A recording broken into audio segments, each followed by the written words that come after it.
Baik, terima kasih Anda masih setia menyaksikan program Live Report on the Spot dan masih bersama saya Kinan Aulia. Informasi berikutnya datang dari Kabupaten Jeneponto di mana puluhan siswa di Jeneponto terjaring razia di taman siswa saat jam pelajaran. Puluhan pelajar terjaring razia Satuan Polisi Pamong Praja atau Satpol PP di Kabupaten Jeneponto pada Rabu 2 Maret 2022. Pelajar tersebut terjaring razia di taman siswa pada saat jam pelajaran berlangsung. Pelajar yang terjaring razia berasal dari sekolah yang berbeda di Jeneponto. Satpol PP melakukan razia di taman sekitar pukul 11.00 siang dan menemukan puluhan siswa tengah nongkrong dengan menggunakan seragam sekolah. Kasih Operasional Trantibun, Satpol PP Gunawan mengatakan operasi penertiban ini dilakukan lantaran banyaknya laporan anak sekolah berkeliaran pada saat jam pelajaran.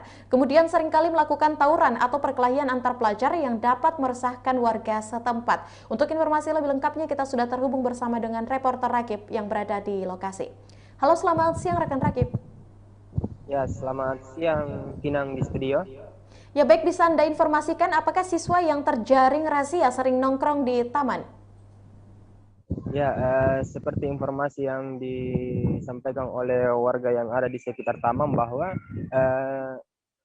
taman siswa tersebut sudah menjadi salah satu tempat tongkrongan para pemuda-pemudi yang ada di Jeneponto, dan tak lain juga adalah anak sekolah yang sering nongkrong di taman tersebut.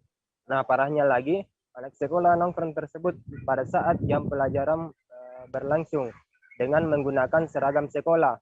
Nah, banyaknya laporan warga ke pemerintah maupun ke pihak Satpol PP, sehingga pihak Satpol PP sendiri mengambil tindakan untuk melakukan razia ke lokasi-lokasi yang diduga menjadi tempat tongkrongan anak sekolah tersebut. Seperti itu, Kinan.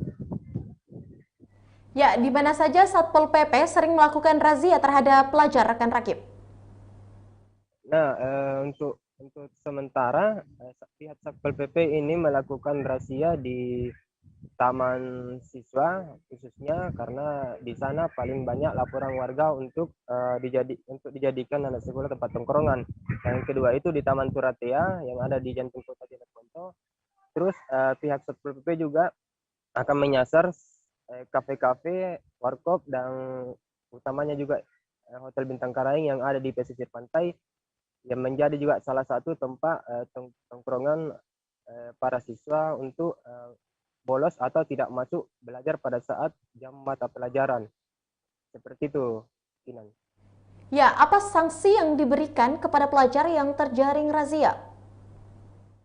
Nah, untuk sanksi sendiri yang diberikan pada saat ini masih sanksi ringan seperti dia dilaporkan kepada orang tuanya atau dilakukan pemanggilan terhadap orang tuanya agar orang tua siswa tersebut mengetahui seperti apa anaknya pada saat berangkat ke sekolah, atau siswa tersebut juga diadukan ke pihak sekolah atau kepala sekolah dalam hal ini, dan dipertanyakan apakah siswa tersebut masuk sekolah atau tidak menginjak sekolah sama sekali. Nah, parahnya lagi pihak Satpol PP ini beberapa tahun yang lalu itu pihak Satpol PP melakukan hal yang sama, razia kepada taman-taman ini untuk anak sekolah. Pihak Satpol PP ini menemukan alat-alat yang tak terduga seperti alat kontrasepsi untuk para pelajar yang akan digunakan nanti apabila tidak terdapat razia. Seperti itu, Kinan. Ya, baik, terima kasih rekan Rakib untuk informasi Anda. Selanjutnya Tribuners, kita akan menyaksikan hasil wawancara langsung yang telah dihimpun oleh wartawan kami bersama dengan Kasih Operasional Trantibun. Ada Bapak Gunawan, berikut liputannya untuk Anda. Ya, kita sudah kurang lebih 2 bulan kita terapkan di awal 2022 tentang penertiban anak sekolah yang berkeliaran di jam kerja, jam sekolah. Iya. Lokasinya sendiri difokuskan di mana? Kita sementara ini kita fokuskan di taman-taman siswa, Taman Turatea, di Bintang Karaing, dengan yang ada di kafe-kafe yang nongkrong di pinggir jalan itu. Apakah operasi ini akan tetap dilakukan atau diberlakukan setiap bulannya atau setiap hari? Kita upayakan setiap minggu.